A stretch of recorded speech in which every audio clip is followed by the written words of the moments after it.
নমস্কার বন্ধুরা, মামাতা kitchen with village ফুডে আপনাদের সবাইকে স্বাগত। আর আজ আমি আপনাদের জন্য নিয়ে এসেছি আমাদের পুকুরের একেবারে টাটকা জ্যান্ত মাছ। তো এই টাটকা জ্যান্ত মাছ আমি ধুয়ে কেটে পরিষ্কার করে কিভাবে সহজেই রান্না করব তাই যে আপনাদের আমি বানিয়ে দেখাবো। তো ভিডিওটি আপনারা প্রথম থেকে শেষ পর্যন্ত দেখুন, আশা করি ভিডিওটি আপনাদের খুব ভালো লাগবে। আর এখানে আমার রাখা আছে কিছু ভেটকি মাছ আর কিছু কাতলা মাছের পিস, আর আছে কিছু চারা পোনা মাছ। তো এই মাছগুলো আমি সব ধুয়ে কেটে পরিষ্কার করে নেব।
তো মাছ আমি ভালো করে ধুয়ে পরিষ্কার করে নিয়েছি।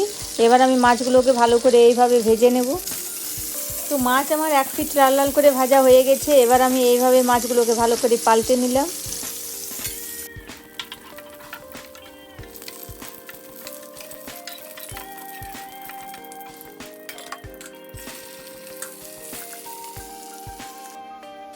আর এখানে আমি বড় সাইজের 3টে টমেটো এইভাবে কেটে নিয়েছি।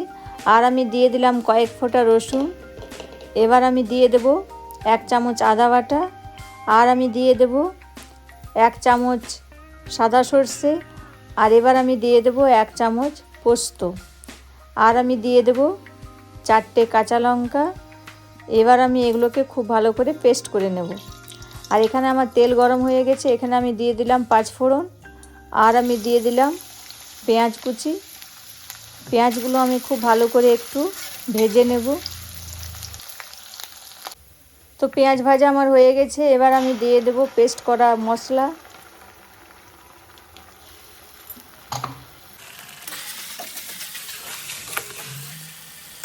পেঁয়াজের সঙ্গে মশলা আমি একটু নেড়ে চেড়ে নিলাম। আর এবার আমি দিয়ে দেব 1 চামচ লবণ। আর আমি দিয়ে দিলাম 1 চামচ হলুদ গুঁড়ো। আর আমি দিয়ে দিলাম 1 চামচ মাছের মশলার গুঁড়ো।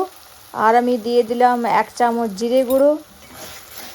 এবার আমি এগুলোকে খুব ভালো করে কষে নেব। তো এইভাবে মাছের মশলা কিন্তু খুব ভালো করে কষে নিতে হবে।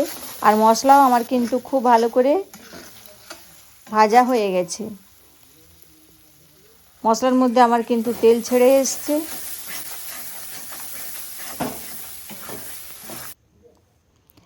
এবার আমি দিয়ে দেব পরিমাণ মতো জল।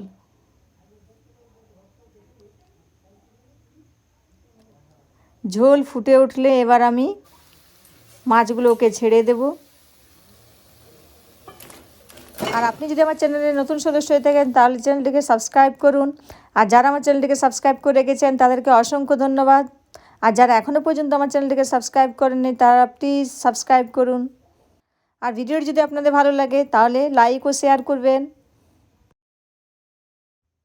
তো দেখুন মাছ রান্না আমার কিন্তু খুব সুন্দরভাবে হয়ে গেছে।